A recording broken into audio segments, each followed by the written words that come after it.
February 3ನೇ ತಾರೀಕು ಅಂದರೆ ನಾಳೆ ಉತ್ತರ ಪ್ರದೇಶದ ಪ್ರಯಾಗ್ರಾಜ್ದೊಳಗಡೆ ಮಹಾಕುಂಭಮೇಳ ನಡೀತಾ ಇದೆಯಲ್ಲ, ಆ ಮಹಾಕುಂಭಮೇಳದೊಳಗಡೆ ಹಿಂದೂ ಸಂವಿಧಾನ ಬಿಡುಗಡೆ ಮಾಡ್ತೀವಂಥೇಳಿ ಶಾಂಭವಿ ಮಠದ ಆನಂದ್ ಸ್ವರೂಪ್ ಮಹಾರಾಜೇ ಹೇಳಿದ್ದಾರೆ. ಅದು ಆ ಸಂವಿಧಾನದೊಳಗಡೆ ಏನಿದೆ ಅನ್ನುವಂಥದ್ದನ್ನು ಕೂಡ ಅವರು ಕೆಲವು ಮಾಹಿತಿಗಳನ್ನು ಕೊಟ್ಟಿದ್ದಾರೆ. ಈ ಚಟುವಟಿಕೆಗಳೇನದಲ್ಲ, ಈ ಚಟುವಟಿಕೆಗಳು ನಮ್ಮ ಈಗಿರುವಂಥ ಸಂವಿಧಾನಕ್ಕೆ ವಿರುದ್ಧವಾಗಿರುವಂಥ ಚಟುವಟಿಕೆಗಳು. ಈ ದೇಶ ಈ ಸಂವಿಧಾನದ ವ್ಯಾಪ್ತಿಯ ಅಡಿಯೊಳಗಡೆ ನಡೀತಾ ಇರುವಂಥದ್ದು. ಈ ಎಲ್ಲ ಚಟುವಟಿಕೆಗಳೇನದವಲ್ಲ, ಸಂವಿಧಾನ ವಿರೋಧಿ ಚಟುವಟಿಕೆಗಳೇನದವಲ್ಲ, ಅಥವಾ ಈ ಹಿಂದೂ ಸಂವಿಧಾನ ಇತ್ಯಾದಿ ಏನು ಚಟುವಟಿಕೆ ಅವು ಏನದವಲ್ಲ, ಅವೆಲ್ಲೂ ಕೂಡ ಸಂವಿಧಾನ ವಿರೋಧಿ ಚಟುವಟಿಕೆಗಳು ಮತ್ತು ದೇಶದ್ರೋಹದ ಚಟುವಟಿಕೆಗಳು, ಭಯೋತ್ಪಾದಕ ಚಟುವಟಿಕೆಗಳು. ಅಂದರೆ ಈ ದೇಶದೊಳಗಡೆ ಆಂತರಿಕವಾದಂಥ ಕಲಹವನ್ನು ಹುಟ್ಟು ಹಾಕೋದಕ್ಕೆ ನಡೀತಾ ಇರುವಂಥ ಚಟುವಟಿಕೆಗಳು. ನಾನು ಹೇಳ್ತಾ ಭಾಳ ಪ್ರಜ್ಞಾಪೂರ್ವಕವಾಗಿ ಈ ದೇಶದ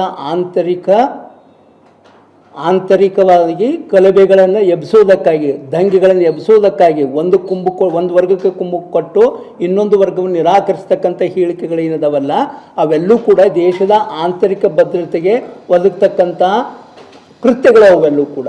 ಹಾಗಾಗಿ ಈ ಕೃತ್ಯಗಳನ್ನು ಮಾಡ್ತಕ್ಕಂಥ ಜನರ ಮೇಲೆ ಕ್ರಮಗಳನ್ನು ವಹಿಸಬೇಕು, ದೇಶದ್ರೋಹದ ಕೇಸ್ಗಳನ್ನು ಹಾಕಬೇಕು ಮತ್ತು ಭಯೋತ್ಪಾದಕ ಚಟುವಟಿಕೆ ಸಮಾನವಾದಂಥದ್ದು ಅಂತ ಹಾಕಬೇಕು.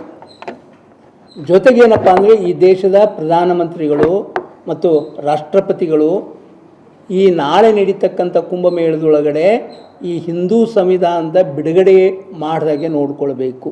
ಒಂದು ವೇಳೆ ಅದನ್ನು ಮೀರಿ ಕೂಡ ಅವ್ರು ಮಾಡಿದರೆ ಅವ್ರ ಮೇಲೆ ಈ ದೇಶದ್ರೋಹದ ಕೇಸ್ಗಳನ್ನು ಪ್ರಕರಣ ಮಾಡಿ ಅವ್ರನ್ನ ಬಂಧಿಸುವಂಥ ಕೆಲಸಗಳನ್ನು ಮಾಡಬೇಕು ಅಂತ ನಮ್ಮೆಲ್ಲರಿಗೂ ಗೊತ್ತು.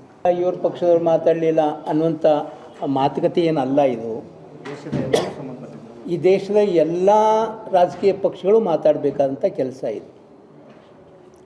ಈ ದೇಶದೊಳಗಡೆ ಇವತ್ತು ಚುನಾವಣಾ ಆಯೋಗದೊಳಗಡೆ ನೋಂದಣಿಯಾಗಿರ್ತಕ್ಕಂಥ ಎಲ್ಲ ಪಕ್ಷಗಳು, ಆ ಎಲ್ಲ ಪಕ್ಷಗಳು ಯಾಕೆ ಮಾತಾಡಬೇಕು ಅಂದರೆ, ನಾವು ಈ ಸಂವಿಧಾನಕ್ಕೆ ಬದ್ಧವಾಗಿ ಇದ್ದೀವಿ ಅಂತ ಒಪ್ಕೊಂಡಿರ್ತಕ್ಕಂಥವು, ಈ ಸಂಸದೀಯ ಪದ್ಧತಿಯನ್ನು ಒಪ್ಕೊಂಡು ನಾವು ಇದ್ದೀವಿ, ಆ ರೀತಿ ಕಾರ್ಯನಿರ್ವಹಿಸ್ತೀವಿ ಅಂತ ಹೇಳ್ಕೊಂಡು ಒಪ್ಕೊಂಡಿರ್ತಕ್ಕಂಥವುಗಳು.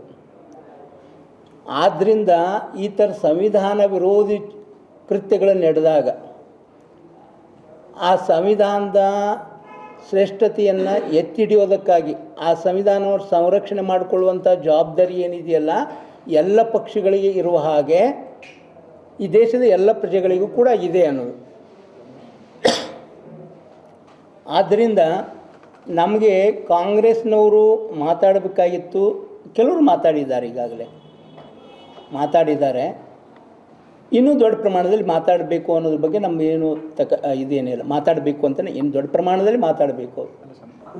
ಅದಕ್ಕಿಂತ ದೊಡ್ಡದಾಗಿ ಇವತ್ತು ಈ ದೇಶದ ಪ್ರಧಾನಮಂತ್ರಿಯ ಸ್ಥಾನಕ್ಕೆ ಏರುವಾಗ, ಸಂಸದರಾಗಿ ಆಯ್ಕೆಯಾಗಿ ಅವರು ಪ್ರಧಾನಮಂತ್ರಿ ಅಂತ ನಿಗದಿ ಆದಮೇಲೆ ಅವರು ಸಂಸತ್ತಿನ ಮೆಟ್ಟಲೇರುವಾಗ ಆ ಮೆಟ್ಟಲಿಗೆ ನಮಸ್ಕಾರ ಮಾಡಿ, ಈ ದೇಶದ ಸಂವಿಧಾನಕ್ಕೆ ನಮಸ್ಕಾರ ಮಾಡಿ, ಇಂಥದ್ದೊಂದು ಸಂವಿಧಾನ ಇಲ್ಲದೆ ಇದ್ದರೆ ನಾನು ಪ್ರಧಾನಮಂತ್ರಿ ಆಗ್ತಾ ಇರಲಿಲ್ಲ ಅನ್ನುವಂಥ ಮಾತುಗಳು ಇದ್ದಾವಲ್ಲ.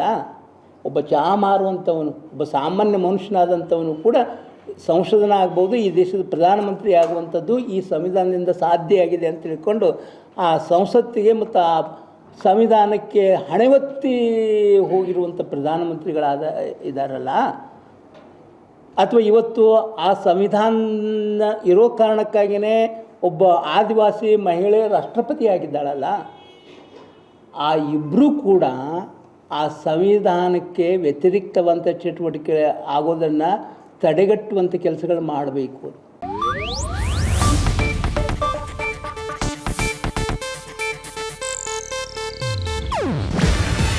ಇದು ಏಷ್ಯಾನೆಟ್ ನ್ಯೂಸ್ ನೆಟ್ವರ್ಕ್ ಪ್ರಸ್ತುತಿ. ನೀವು ನೋಡ್ತಿದ್ದೀರಾ ಏಷ್ಯಾನೆಟ್ ಸುವರ್ಣ ನ್ಯೂಸ್.